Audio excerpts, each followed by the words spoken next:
What is up, guys? So I thought I'd talk today about why I do what I do, why I make videos on YouTube and TikTok, talking about addiction and recovery and the dark side and prison and the state of the country. I talk about pretty much everything just to keep it fresh and interesting, but my main priority, my passion, is addiction. Because I'm a long-term addict. I was a heroin addict for many years, homeless, alcoholic, smoking crack. I've spent half my life in prison. I've lived on the streets. So, you know, I've been there, I've done it. And I know what it's like. I know what it's like to live in abandoned buildings. I know what it's like to wake up in a doorway, to wake up in a police cell. And I know what it's like to wake up and you wish you hadn't. I've been in some real mean, nasty, dark places in my life. And that's why I talk about it on YouTube, because I know there's a lot of people out there that are struggling right now. There's people in active addiction. Myself, I'm in recovery. I'm on buprenorphine. I'm on 0.4 mils, which is less than 1 mil. That's my next battle, is coming off buprenorphine, but I'm struggling with it, you know. I'm terrified of doing another detox, because the last one I did was horrific. It nearly killed me. I was an alcoholic. I was massively overweight. I was on Valium, over 100 mil of Valium a day. I was on Xanax, pregabalin, gabapentin, and smoking crack every single day. And I quit cold turkey, which is not, it's not the right thing to do. You need to taper down. But I didn't feel like I had time. I was dying. And if I hadn't stopped when I did, I don't think I'd be here now. In fact, I know I wouldn't. All my ankles were swollen and bruised. I could barely even walk. I could hardly breathe. I was coughing up blood. I was in a terrible, terrible place. And that was my last detox a couple of years ago, and it's kind of scarred me now. And so now I'm coming up to buprenorphine. I just not, you know, I just fucking nightmares just thinking about it, because it's a long haul. I mean, just going from 3 0.4s down to 2, I felt it. I was up all night twitching. I was depressed. I had no energy to do it. It throws your entire thing out of whack, your whole life. So, yeah, I'm struggling on the last bit, which is why I make videos talking about it, because it helps me, and in turn, it helps other people. And I know it does, because the people tell me in the comments. There was a beautiful comment a couple of days ago, yesterday, and it says, you know what, he says, fair play, you've created a space where people, struggling addicts, can come and talk about their addiction in the comment section, and they feel free to say anything they want, because there's a lot of channels out there, you don't really know what to say, and you don't want them to get offended, whereas I feel like on my channel you can say what you want. I might take it the wrong way sometimes, but that's mental health problems, you know. I went for my haircut yesterday. I struggle with mental health problems. I struggle with really bad anxiety. I struggle to communicate with people, because I've been in the gutter for my whole life. You know, if you put me in a prison or on the streets with the bums and the winos, I'll be all right. But put me in a normal working environment and I struggle. And I went for my haircut. And what I usually do is I dread going for my haircut. Something simple like that. But for me, it's like a big deal, you know. And there's 2 places where I go in town. There's one place...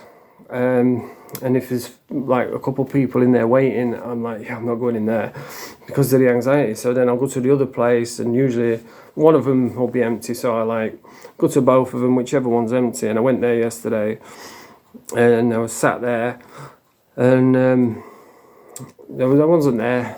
I was only sat for a couple of minutes, but I could feel the pressure building up, the anxiety. You know, I started getting fucking heated, and then she called me over and we started chatting, and all that worry and all that thinking about it was gone in a second. It was pointless. And I sat there, was talking, and she actually said, she says, oh, I've been watching your videos about Brett May on YouTube. And I was like, oh wow.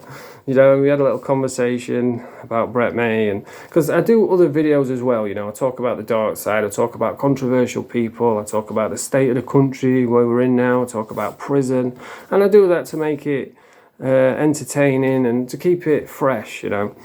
And the dark side video, so yeah, we had we had a little talk and a laugh, and that was it, and got my hair cut, and you know, but that's what it's like living with anxiety. Every day it can be a struggle. And I can go from 1 minute I'll be high, I'll be laughing and buzzing. The next minute I feel like jumping off a building and fucking what's the point, you know.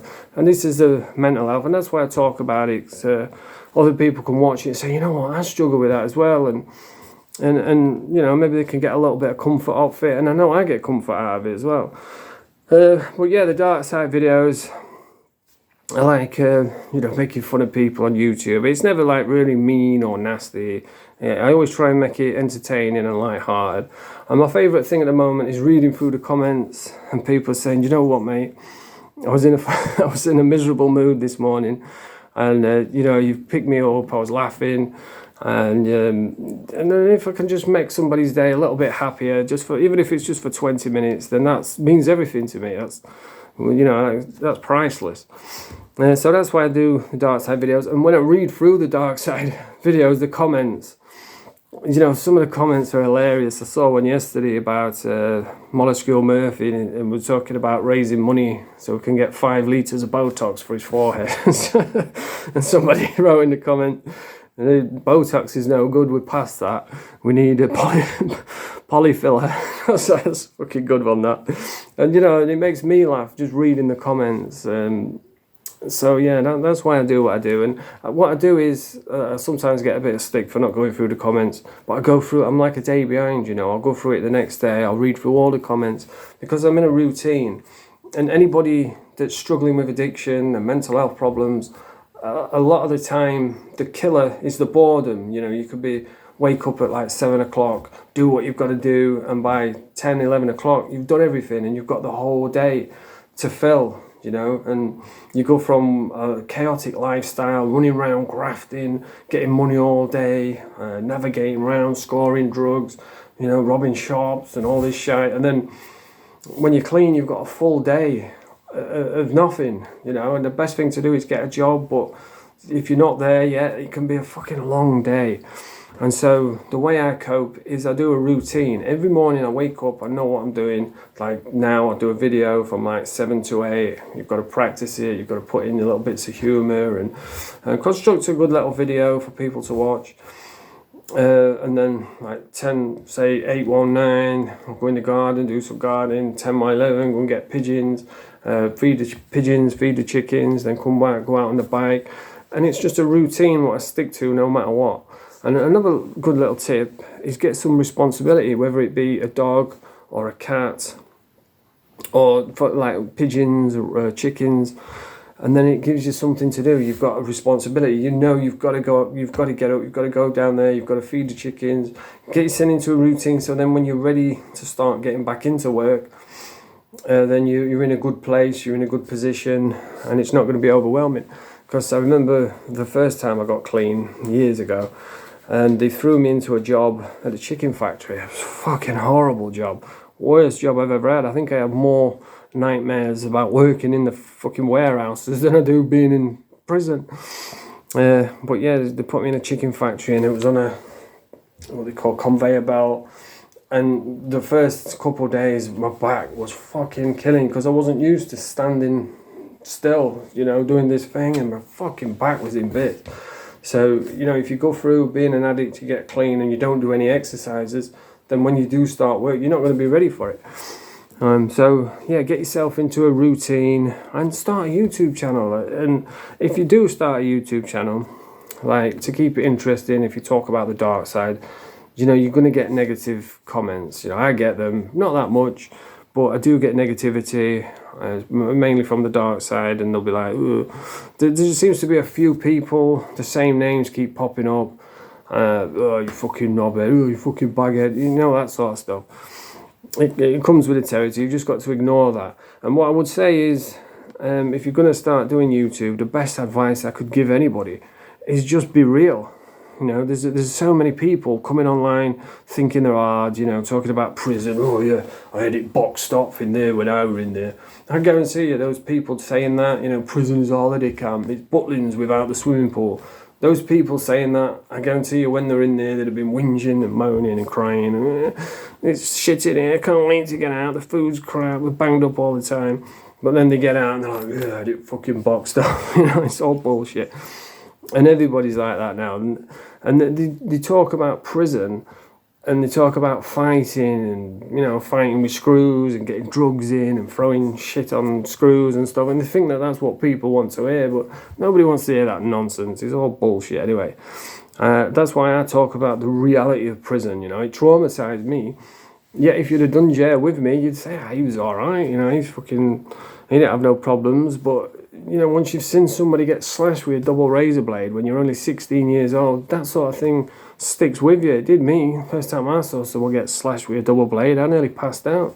I wasn't ready to see that level of violence at that age. I was into the rave scene. I was all about love and peace. And then I'm thrust into a Cat A prison, seeing guys get the face ripped open and getting red hot sugar water thrown in the face.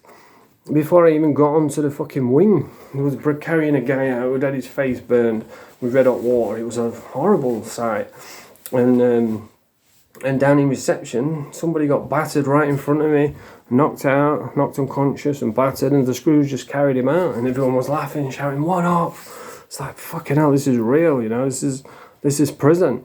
And that's what it's like in there. Apparently now, I was talking to someone the other day who's not long since got out, he was saying it's fucking mental in there now. People getting slashed and taxed over nothing. But that's the reality of prison.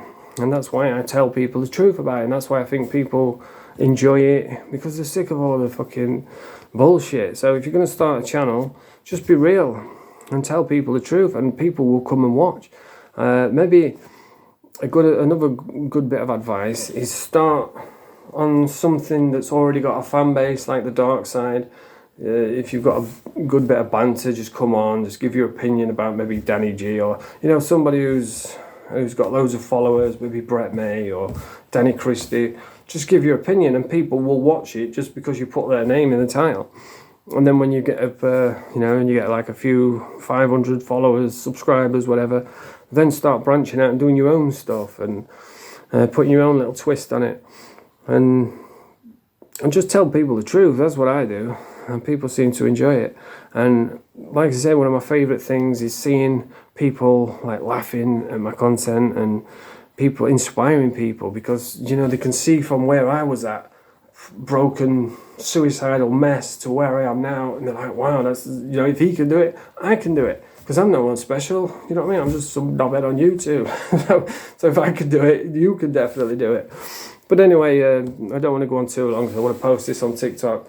That's why I do what I do, and I would definitely recommend start a YouTube channel. Then you can get monetized, you can even earn some money out of it. But anyway, if you like this video, press the thumbs up, subscribe to the channel. Ian Stungun Paddy on YouTube, and Ian Paddy on TikTok, spelt I-A-N Paddy. You know, it's spelled a little bit different. Bonjour.